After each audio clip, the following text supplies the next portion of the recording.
انس کیوٹس Islamic channel پر اسلامی واقعات سننے کے لیے ہمارے چینل کو سبسکرائب کریں۔ بسم اللہ الرحمن الرحیم۔ معزز سامعین، السلام علیکم۔ کل ہم نے آپ کو حضرت ابراہیم علیہ السلام کے بتوں کو توڑنے کا واقعہ سنایا تھا۔ آج انشاءاللہ ہم آپ کو حضرت ابراہیم علیہ السلام کے آگ میں ڈالے جانے کا واقعہ سنائیں گے۔ اس سے پہلے آپ یہ ویڈیو اپنے دوستوں اور رشتہ داروں تک پہنچائیں اور زیادہ سے زیادہ شیئر کریں۔ تو چلیے شروع کرتے ہیں۔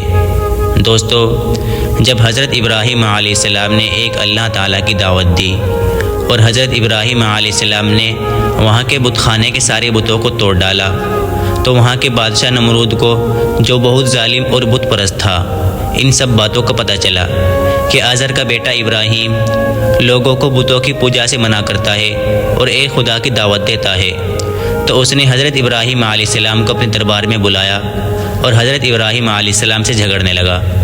حضرت ابراہیم علیہ السلام نے فرمایا کہ میرا خدا تو وہی ہے جو مارتا بھی ہے اور جلاتا بھی ہے۔ نمرود نے کہا، میں بھی مار سکتا ہوں اور جلا بھی سکتا ہوں۔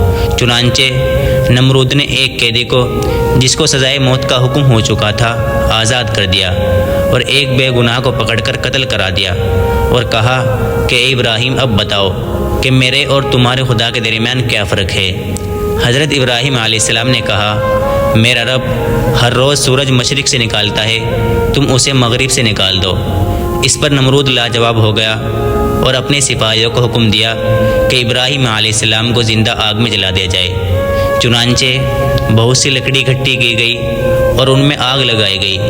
جب آگ بہت بھڑک اٹھی اور اس کے شعلے آسمان کی خبر لانے لگے، تو حضرت ابراہیم علیہ السلام کو اس میں پھینک دیا گیا، مگر وہ آگ خدا کے حکم سے ٹھنڈی ہو گئی اور آپ کو آگ سے کوئی تکلیف نہ پہنچی۔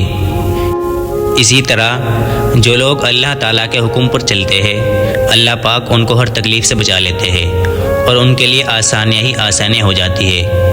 اور جو لوگ اللہ تعالیٰ کا کہنا نہیں مانتے، ان کے لیے اس دنیا میں مشکل ہی مشکل ہوتی ہے اور مرنے کے بعد تو ہمیشہ جہنم میں رہیں گے۔ فی الحال دوستو، آج کی اس ویڈیو کو ہم یہیں پر ختم کرتے ہیں۔ کل انشاءاللہ آب زمزم اور حضرت ابراہیم علیہ السلام کے قربانی دینے کا واقعہ سنائیں گے۔ اگر آپ کو ویڈیو پسند آئی ہو تو لائک کرنے کے ساتھ ساتھ سبسکرائب بھی کر دیجیے گا۔